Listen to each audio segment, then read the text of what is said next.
වරක් මීයන් දෙදෙනෙක් කිරි ගබඩාවකට ඇතුළු වූහ. ඔවුන් කෑමට යමක් සොයමින් සිටියේදී ලිස්සා ගොස් කිරි පිරුණු විශාල බේසමකට වැටුණි. ඔවුන් පිහිනීමට නොදැන සිටියහ. ඉක්මනින්ම ඔවුන් ගිලෙන්නට පටන් ගත්තා. දෙන්නම පාවෙලා ඉන්න දගලන්න පටන් ගත්තා. එක මීයෙක් කිව්වා, "මිත්‍රයා, අපි ගිලෙන්න යන්නේ" කියලා. "දැන් කාටවත් අපිට උදව් කරන්න බෑ. දෙවියන් වහන්සේ අපිට උදව් කරන්න කෙනෙක් එවනවා නම් කියලා මම ප්‍රාර්ථනා කරනවා." අනෙක් මීයා සංසුන්ව මෙසේ කීවේය. "මගේ මිත්‍රයා බිය නොවන්න. අපි අධෛර්යමත් නොවිය යුතුයි. අපි දිගටම උත්සාහ කළ යුතුයි." නමුත් මිනිත්තු කිහිපයකට පසු බලාපොරොත්තු සුන් කළේය. ඔහු උත්සාහ නොකළ මීයා ගිලී මිය ගියේය.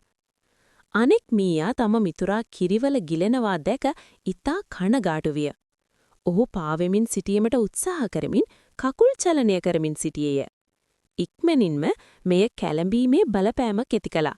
අතර කිරි මතු පිට ක්‍රීම් මේද ඝන තට්ටුවක් සෑදුනා.